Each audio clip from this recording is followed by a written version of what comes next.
It's October 31st. That means it's time for a new 31 on 31. Today, it's the Creature Feature Edition.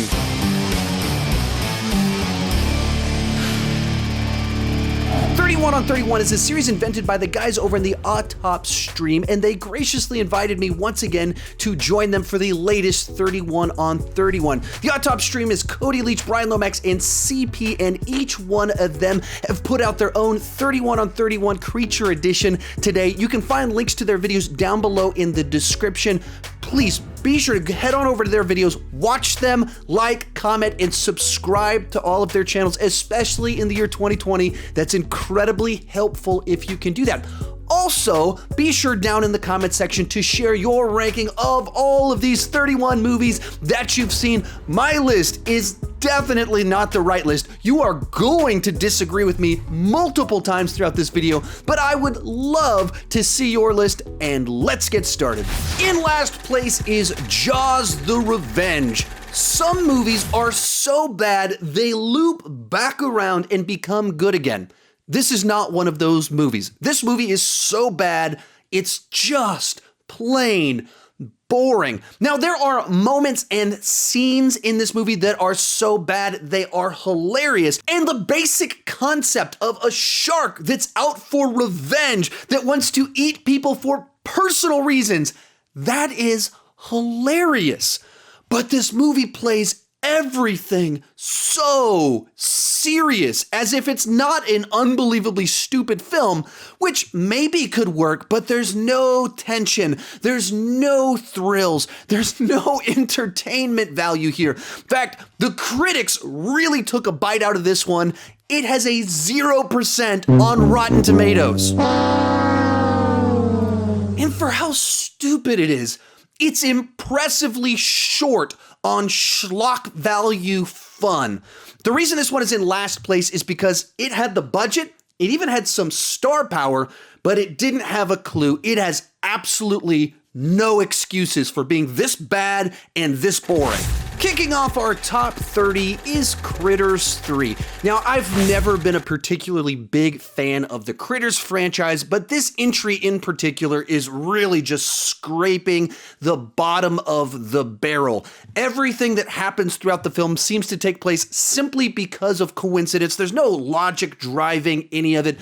It takes all the things that were mildly charming about the first two movies, strips them away, and replaces it with a landlord trying to kick people out of an apartment building just so we don't feel so bad when he gets eaten by the critters. But there is just nothing remotely interesting about this film, save for one detail. This was Leonardo DiCaprio's feature film debut. And to this day, it's still one of his best movies and performances, of course. Next up is Critters 4. Now, this isn't really a better film than Critters 3. It's still completely devoid of logic, filled with coincidences. They take one of the heroes of the first two films and make him a villain out of the blue, but it is set in space, therefore inherently just a little bit sillier and a little bit more fun. It's blatantly ripping off Alien and Aliens. There's even an evil corporation that you can't trust. And so it's stealing from the best. It's not good, but there's a little bit more here you might want to sink your teeth into. Number 28, Alien vs. Predator Requiem. This one is just nihilistic and dumb. It takes what should be schlocky fun about aliens and predators duking it out in a small town and just turns it into a pretty gross experience because a bunch of this film is shockingly distasteful. In the first 10 minutes, a facehunger jumps on a kid that's under 10 years old. A predator enters into a room full of babies, implying that it eats all the babies. An alien impregnates a pregnant woman who then gives birth to the aliens and, of course, dies afterwards. I mean, just real classy, fun, delightful stuff. The movie is basically unwatchable because it's so dark. And I mean that literally. It is too dark, so you can't see what's going on. So whenever you do have the big battles between the aliens and predators, you have two creatures with very dark complexions in dark spaces being shot in close-up with no sense of geography, so you simply have no idea what's going on. Now, I don't want to exaggerate, but I'm pretty sure I'd rather be skinned alive by a predator than watch this movie again. Number 27, Alien 3. Now, if you're familiar with my channel, you probably have heard me say repeatedly that Alien 3 is the movie I hate the most. So it breaks my heart that I have to have this movie so high up on the list, but I have to be fair in my assessment. Alien 3 actually does have a few redeeming qualities about it. That was tough for me to say, whereas all the dumpster fires at the bottom of this list simply don't. As much as I hate this movie, Sigourney Weaver is of course fantastic as Ripley. David Fincher, the director of this film, is of course a world-class talent, and you can see that in how much of this film was shot and how he's able to pull some emotions out of some scenes that maybe don't deserve it. But this is not a good film. According to all the documentaries on the Blu-ray itself, they started shooting the film without a completed script. They didn't know where it was headed, and they just started filming. Then at some point in time, they stopped filming, continued writing, went back to do rewrites, and then when they were trying to cobble all of this together in the editing room, they basically kicked David Fincher out, didn't want his input because they thought he was just there to shoot the film and then they would tell the story. But none of that is why I hate the movie. That's why the movie would be kind of disappointing or forgettable. No, the reason I hate this movie is because in the first 10 minutes, they completely undo the ending of the previous film inside of the franchise. Remember how the movie Aliens was all about Ripley battling to save Newt, and it's so satisfying at the end of the film when Ripley is able to be victorious and allow her to finally sleep without nightmares? Remember that? Well, the producers thought, hey, what if she died in her sleep? Not a great plan. To me, that is the worst audience betrayal in cinematic history, where they just undo something that was so good with something that's so bad, ugly, and nasty. And I'm not alone in saying this. James Cameron has said that the beginning of this movie was a slap in the face to his film as well as the audience. And David Fincher has said, nobody hates Alien 3 more than I do. Number 26, Critters Attack. After nearly 30 years since the previous entry, they decided to bring the franchise back last year, and not much has changed. I just kind of assumed that they would improve or update the visuals, the pacing, the general sensibilities of the franchise. Nope. I mean, maybe the characters are a little bit more relatable, maybe, but in general, it's basically just kind of another one of these movies as if it had been made 30 years ago. Part of the appeal of the first two films was the bounty hunter characters, and they kind of tried to do something interesting by taking the mom from the first movie and putting her in that bounty hunter role, but they didn't do enough with it to even make that fun and pay off, and so you just kind of have another one of these. Likewise, my understanding is they tried to rewrite the original Critters to be less like the Gremlins. In this movie, they introduced the Queen, who basically functions as the Gizmo of the Critters, and so it's quite a bit more like the Gremlins movies. So this one's, I mean, I guess it's harmless, but it's also totally forgettable. Then we have Critters 2. This is actually the Critters movie that I watched the most back in the day on cable TV in the 90s. Most of my memories of the franchise from back in the day are of the movie Critters 2. And in general, it's just kind of more Critter stuff, just not quite as fun as the first film. Like, I like the idea of the town actually kind of banding together to battle the critters, so the kind of final showdown has some fun in it. Of course, when they're in the ball and rolling around trying to get the meat, there's some fun ideas in all of that. But in general, I don't feel like these movies live up to their potential, especially like with the bounty hunters coming from outer space, shapeshifters. They always have like one gag that's really funny. They set something up where you think this can go a bunch of fun places, and then it never fully plays that out besides a couple of times they use it. So for me, much like Critters Attack, it's harmless, but just forgettable. Coming in at number 24 is Jeepers Creepers 3, a blah film from an actual creep. The second film ends in a place that teases potentially a really interesting third film in this franchise. But instead of doing that, it decides to go back to the first film, follow it up, and so you just kind of get this meandering, unfocused film that gives us more stuff in this universe, but it doesn't add up to much of anything.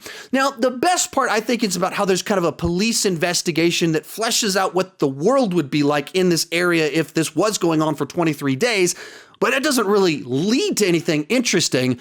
So therefore, you just kind of have this filler film that doesn't add much of anything to the franchise. Number 23, Prometheus. Now, I know some of you absolutely love this film, but as for me, I've been watching it and trying to enjoy it for 8 years now, and I just don't like it, and I don't get it. For me, this film feels like the perfect example of the prequel problem in that it is answering questions I was not asking and providing answers I do not want. I don't particularly want to know the backstory and origin of the xenomorphs, and I certainly don't want it to be what's provided in this film. But it doesn't even execute on its ideas particularly well. What worked so well about Alien and Aliens is their simplicity, excellence through simplicity. This movie kind of has a fairly straightforward plot, but there's just way too many moving parts. You've got the goo, the worms, the creatures, the zombie guy, and then a guy in his 40s with way too much makeup on to look like he's 90 years old as Wayland in the last 20 minutes. Like, did Ridley Scott not know that there's 90-year-old actors out there? Likewise, the movie can't decide if it wants to be an Alien prequel or Ridley Scott's pretentious musings as to where we came from. And because of that, I don't think it succeeds at all at either one of these objectives. With that said, it is a 21st century blockbuster from a director with quite a bit of talent, so there is some nice spectacle. And to use the words of Roger Ebert when he was describing Alien 3, and so I have to give it a thumbs down. This is probably the best looking bad movie I've seen in a while. Then we have Alien Resurrection. Did you ever want to see Ripley nail in three-pointers without even looking? Did you ever want to see an Alien movie with quippy Joss Whedon dialogue from a director who barely spoke English? Did you ever want to see an alien-human hybrid with boobs? Me neither. But now we have it. This is a very, very strange Alien movie on pretty much every single front. They had Joss Whedon write the script, so it kind of has his usual flair when it comes to the dialogue, but then they got this artistic French director whose style absolutely did not complement Joss Whedon's, and therefore you feel the movie like competing with itself constantly. There are some interesting ideas inside of it about the cloning technology and everything, but the characters themselves, not one of them are remotely likable. Now, it is quick moving. There's no shortage of alien action, and they do some new things, like they go for a swim, but then there's a bunch of just like terrible ideas and things we never wanted to see, like this scene with Ripley cuddling with an alien. Now, this is not a good movie, but it's also not particularly boring either.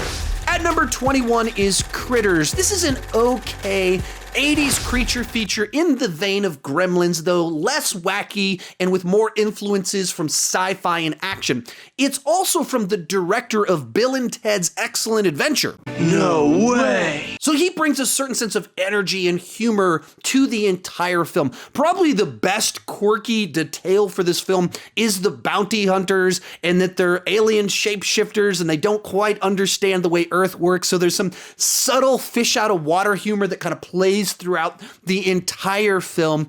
But just in general, it feels a little bit too familiar and like a type of film that's been done much better. And they didn't quite have the budget to pull off a lot of what they were going for. So the Spaceship effects look really dated. The shape shifting is unconvincing. So this movie is basically a product of its time. It's probably left better in the past. Bringing us into the top 20 is the It mini-series. Now, I know a lot of you hold this in high regard, but for me, I watched it for the very first time last year. So when I watch it, I just feel them trying to take this big, massive Stephen King story and squish it into a 3-hour runtime. I see them trying to pull off these shape-shifting demon clown effects on a TV movie budget and with the special effects of television in the year 1990. I see them trying to tell this scary horror story about a demon clown eating children while not angering the TV network censors. They do the best that they could, but the constraints are very limiting, and I basically only can see the limitations of what they were able to pull off here. Now, Tim Curry is great. He's creepy and funny, but just in general, the color scheme, the aesthetic, when I watch it, it seems cheesier than it does scary. When you get to the big showdowns, it comes off pretty anticlimactic. I know a bunch of you love it, but not me. Number 19, Jaws 2. For this film, a new director took over from Steven Spielberg, but I think the new guy was totally out of his depths. Tonally, it does match the original one, but it's much more a rehash than doing anything new with the material. And the big problem here is that only Brody of our 3 stars of the original returned. But the reason it worked before is that you had 3 different personalities playing off one another. Brody was the everyman. He was kind of boring by himself. And so when you only have him and you remove Quint and Hooper, you remove all the fun dynamics, but also you remove all the depth of the original film, and it doesn't replace it with anything new. So you have a film that has the shell of the movie Jaws, but none of the meat. Well, this one doesn't embarrass itself, really. If you're in the mood for this kind of Jaws movie, you're probably just gonna rewatch the original Jaws for the 97th time. With this one, it just feels like they bit off more than they could chew.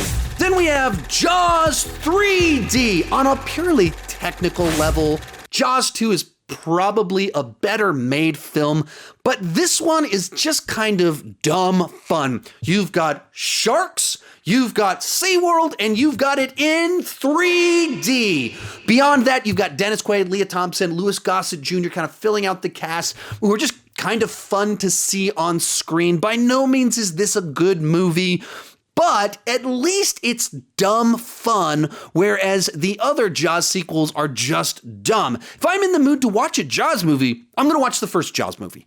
But if I'm in the mood to watch one of the sequels, this is the one that I'm probably most likely to rewatch because it's in 3D. Coming in at number 17 is The Predator. When it comes to the plot of this movie, it's a total dumpster fire. But it's also kind of fun at other points in time. When the movie first kicks off, I think it sets up a pretty good direction to take this franchise. You've got a fun batch of characters with the loonies, all of this kind of snappy Shane Black dialogue.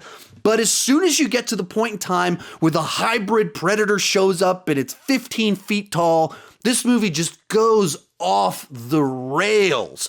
I mean, at the beginning, it starts setting up some interesting ideas about these researchers and the predator and what knowledge do we have about them. But the movie never stops introducing new ideas. It just keeps putting new idea after new idea out there and doesn't develop any of them. So you've got government agents, you've got the rogue predator, you've got the hybrid predator. Climate change is going to destroy the earth. Hybrid predator wants to take over the earth. Rogue predator wants to save the earth. We've got the weapon. And then autism is the next stage of human evolution and thus kind of like a superpower. Maybe it just keeps introducing ideas, throwing them at the wall and hoping something will stick. Apparently, after a bad test screening, they rewrote, reshot, and re-edited the movie, and we got this disaster because of all of it.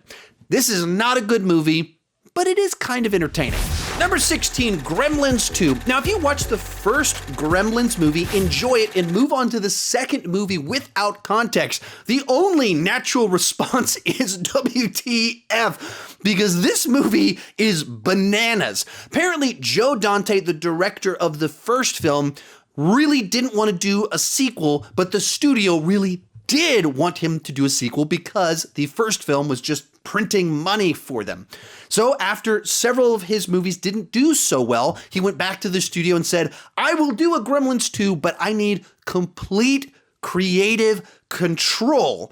And so as he made the film, he was less interested in making a Gremlins 2 and more interested in making a movie that was a commentary on the obsession with sequels in Hollywood, and thus you get this absolutely bonkers film.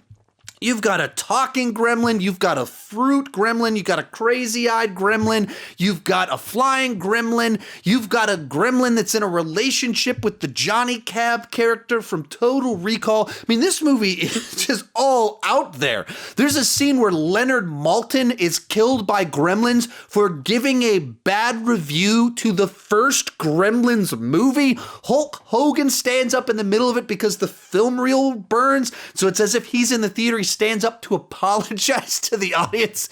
This is a weird film. And to be honest, it's one that I respect Joe Dante just doing kind of this big middle finger to the studios or whatever this was. I respect him for doing that more so than I enjoy the film. I saw it when it first came out in the theaters 30 years ago now. Didn't enjoy it all that much, never really rewatched it. I don't think I've seen this movie since it was in the theater 30 years ago until when I rewatched it for this video. And rewatching it for this video, I don't think I'll be rewatching it again anytime soon, but it is an interesting film to exist. Next up, Jeepers Creepers. This is a creature film that is heavily elevated by the presence of Justin Long. He's just kind of has a normal kind of guy vibe away about the way he performs inside of movies. So when you throw him into a horror film on this road trip with his sister, he feels a little bit more believable than most of these types of characters in films like this. Of the three Jeepers Creepers films, this one is the one that probably can get under your skin the most, sometimes literally.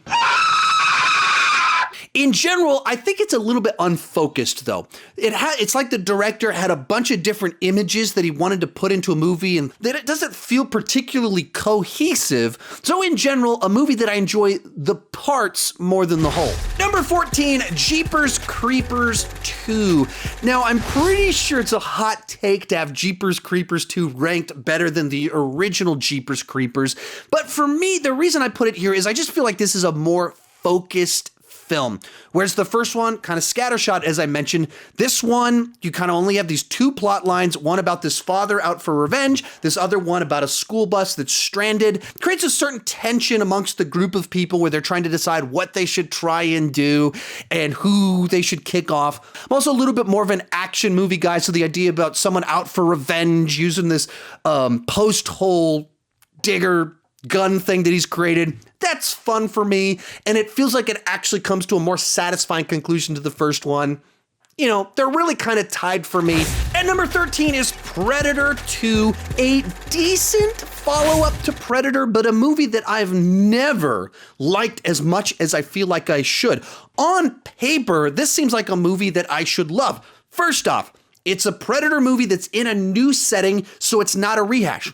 Cool. Second, the movie feels like a merger of Lethal Weapon with Predator, both in front of and behind the camera. Cool. Third, it's got cocaine. Cocaine is a hell of a drug. But the movie always just kind of falls a little bit flat for me. And honestly, I can't quite pinpoint what it is. So none of the scenes are memorable enough, distinct enough, interesting enough. It's just kind of there. A bunch of actors I really like with a villain that I love to see skin people alive. But then I watch the movie and it's kind of like, okay, cool. That happened. Then we have It Chapter 2. This one is really frustrating for me because this film, like the first It, just has a fantastic fantastic aesthetic. The cast is fantastic. They really feel like grown-up versions of the kids from the first film in their personalities, in their appearance, whether you're talking about the A-listers, the unknowns, or even the Old Spice guy. But if he stopped using lady-scented body wash and switched to Old Spice, he could smell like he's me. Look down, back up. Where are you? You're on a boat. But what they didn't have for me was a good, compelling story, certainly not one that justified a 3-hour runtime. If you look at this movie, essentially the whole thing is Mike gets the gang back together, he tells them what's going on, they go and grab their tokens, and then they go into the sewers to battle Pennywise. I mean, that's the entire movie. Why is that? Because there's this huge chunk in the middle of the movie where they're each trying to get their own little doodad, and so they walk somewhere alone. Remember that summer, and then Pennywise shows up, and then someone else walks somewhere, they remember that summer, and then Pennywise shows up, and they repeat this for an hour straight of the movie, and then they go into the sewer with their trinkets and doodads, they get in the battle, they do the ritual. Here's the weirdest and the worst part. It doesn't work. So that whole hour of the film was just there so they could do flashbacks from the summer from the first movie and bring the kids back. And then how do they really defeat Pennywise? By calling him a clown. This is so frustrating because so many characters, so many moments, so many scenes are so good. But the story itself is so bad. Number 11, Alien Covenant, and this is another frustrating one for me because when it's an alien prequel telling an alien story about these colonists going to a planet that they think is safe and then being tormented by aliens and xenomorphs, I think it works. But when it turns into a Prometheus sequel, and with this movie, I can pinpoint exactly when it gets bad and when it starts to get good again. As soon as David shows up, wow. I mean, I just like the energy, my excitement, the entertainment just disappears and we get just more pretentious musings about creations and creators, and it's all nonsense. And some of it just gets weird where you have David fingering the flute and stuff like that. I'll do the fingering. Go on. No!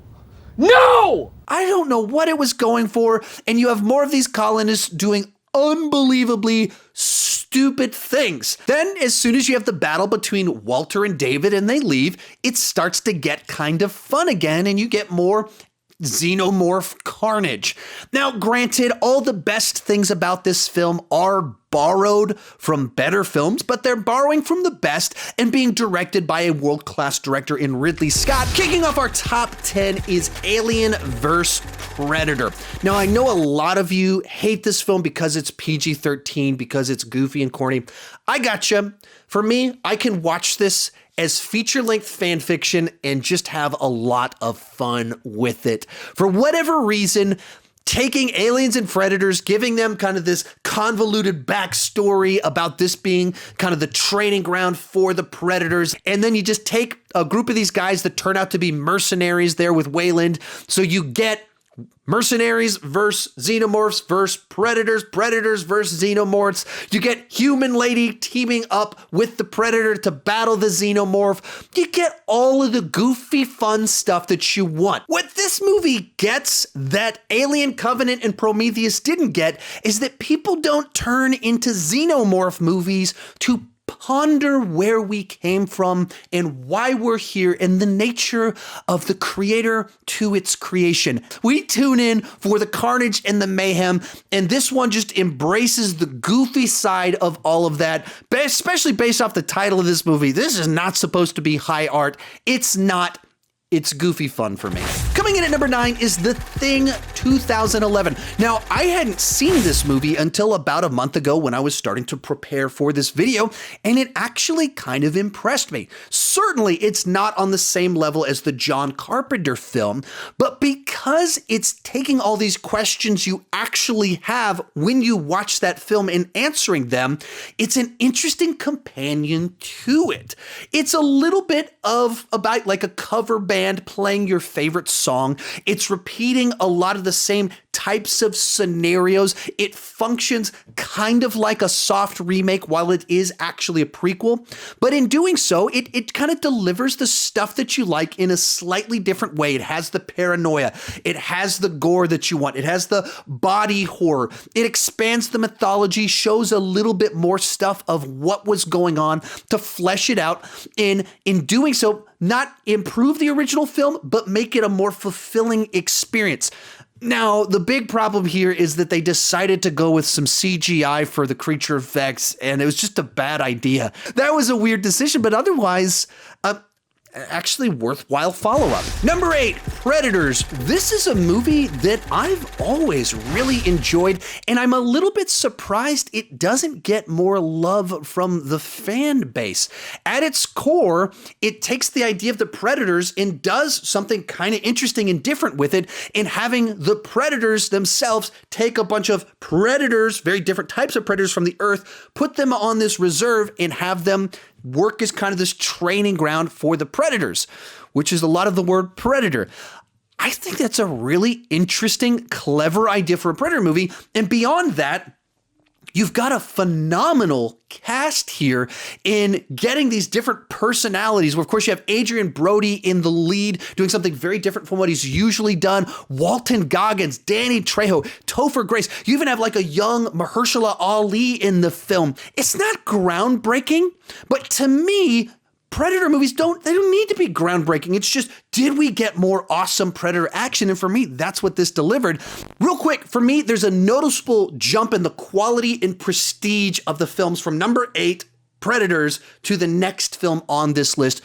All the rest of these are like classics of the genre. Number 7 is Gremlins, one of the classic, iconic films of the 80s. And it is just packed with iconic, memorable things. The inherent nature of the film, it's just jam-packed with quirky, odd details. From the simple rules of the Mogwai themselves that don't even make any sense, which the second film actually kind of make fun of. Those are the oddities of this film that make it so memorable. Of course, Gizmo is one of the cutest creatures ever inside of a movie. When the Gremlins show up, they're so evil and mischievous, but they're having so much fun being bad that you kind of even like it when they're killing people.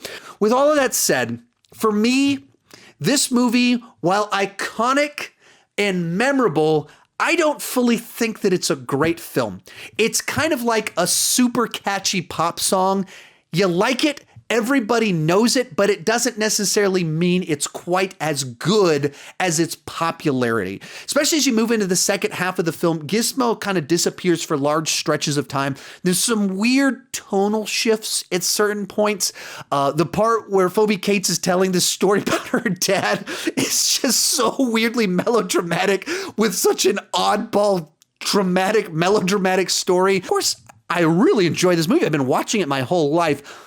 I don't think it's fully quite as legendary as it is popular. At number 6 is It Chapter 1. This isn't just a great creature feature, it's one of the best horror movies ever made, as well as a great coming-of-age story. The reason this film is so effective is that the kids in it, the losers, feel like real people that you knew or that you were, while also being this terrifying story about a demon clown killing children. Right out of the gate, this movie establishes that it is not clowning around. In the opening scene of the film, you have Pennywise kind of being funny, kind of being creepy and charming, and then he brutally murders a child on screen with the kid yelling and screaming. So you know this movie, it's not kidding. Children can die, they can suffer, and so you feel the tension throughout it whenever something horrifying happens. So this to me is a movie that works on every level, and I think gets a little bit better each time I watch it. Bringing us into the top 5 is The Thing. This is just a great mix of sci-fi, horror, and paranoia thriller. Right out of the gate, you have this dog being chased by a helicopter that makes you go, what on earth is going on? And it does not let up from beginning to end. And what it does so well is it keeps introducing these elements that make you wonder, what's going on with that? It poses a question, and as we explore that, it asks a new question, and it slowly answers the early questions as posing new questions that keep you intrigued throughout the entire runtime. It also just does this great job of introducing new elements that catch your attention. Even as someone is just throwing clothes into a trash can, you hear it and you go, wait, what does that mean? And it's not fully explained, but it's done in a way that you notice all these small details and you know you need to remember it. So when it comes back up, you can actually follow what's going on. It does a fantastic job at that. Of course, it's infamous for its creature feature effects and everything like that. In the end, this is a movie that works on every front. It is thrilling. It is horrifying. It keeps you on the edge of the seat. One of the funny things about it, though, is it wasn't received all that well when it first came out. In fact, Siskel and Ebert were harsh with this one. Serve notice that a lot of people who see it will be made sick by it. I think that's probably an understatement. I would call this the barf bag movie of July. Number 4, Alien, one of the great sci-fi horror films of all time. Part of what makes it work is that it feels like an actual reality. These guys aren't written to be sci-fi movie characters. They're just kind of working class Joes that are following the instructions that they're given. And even amongst the crew members, you can kind of hear very normal, like different social classes between the worker bees and the leadership of the ship. And it's just an interesting dynamic that's subtle. It's not overplayed. It's not trying to make a big statement, but it feels much more grounded and real than most other sci-fi films out there. Of course, Ridley Scott is great with his production design, the look of everything. I mean, even though this movie's over 40 years old, certain sequences look like they could have come out over the last few years. This one is excellence through simplicity. Everything about it is excellent, even though the concept is very simple. Real quick, before I give you my top 3, remember to share your ranking of the creature features that you've seen down below in the comment section. My list is absolutely not the right list. It's just my list, and I would love to see yours. Also, remember, I'm doing this video with the guys over at the Autopstream, Cody Leach, Brian Lomax, and CP. You can find links to their videos down below in the description, maybe right up here. Please, after watching my video, head on over, watch their videos, like, comment, subscribe, all of that fun stuff, and really watch their videos. That's kind of what fuels YouTube, is when you actually watch people's content. It helps people out. So in this year where things are pretty hard for movie channels because new movies aren't coming out, the big thing you can do is actually click on their videos, watch them for a little bit, subscribe, like, all of that fun stuff. We really do appreciate it. It helps out my buddies. Their links are down below in the description. In third place is Predator, basically the perfect mix of sci-fi, action, and testosterone. From beginning to end, it's thrilling and exciting and has great characters. With Dutch's group of mercenaries, you just feel the camaraderie between them. They know what they are doing. And then when the Predator shows up, you see them slowly start to snap and unfold. And then even Dutch as their leader, he's not stupid. Right out of the gate, he's suspicious of these bodies hanging up in the trees. He's suspicious of his buddy that brought him in, and he's paying attention to all the little details that don't make sense. Thus, when you get to the third act and he's starting to outsmart the Predator and come up ways to trick him and use the way he sees against him, that's entirely in line with what they set up in the first half of the film, that he's observant, that he's clever, and he knows how to kill things and figure out their weaknesses and use them against them. You get the introduction to this amazing alien threat that kind of has this honor code in who it chooses to kill and who it doesn't, and it wants to find the best of the best so that he can face him one-on-one. Just makes for a great, great action movie. Our runner-up is Jaws. 45 years later, this is, quite simply put, the definitive shark movie that I don't think you could ever top. Right out of the gate, Steven Spielberg perfected the shark movie, and he did it by giving us characters that you actually care about, that respond like real human beings with different personalities depending on which character we're talking about, and putting them in thrilling situations. Part of what makes the movie work is that early on, the movie is willing to kill a child, which makes you know this movie will do anything, much like I mentioned with the movie It. And because of that, when you're in scenarios where the music starts playing, you know that something terrible could happen. Ultimately, I think the thing that makes this movie so special is those three lead characters in Brody, Hooper, and Quint have such a great dynamic once they go out to sea. Such interesting personalities, finds little snappy lines of dialogue to make it really funny. And it's a thriller done right that really keeps you at the edge of your seat with characters that you care about. This is a movie that if you're one of my younger viewers, haven't seen this one yet, you want to take a bite out of this one. But coming in at number 1 is Aliens. With this film, James Cameron builds off the fantastic foundation that Ridley Scott laid by giving us the character of Ripley as well as the xenomorphs, and then he just cranks it up to 11. I personally am someone that absolutely loves action movies, so the inherent nature of this film is something I like a little bit more than the movie Alien because it is more action-based. There are more aliens, there are more machine guns, there are more explosions, and I love all of that stuff.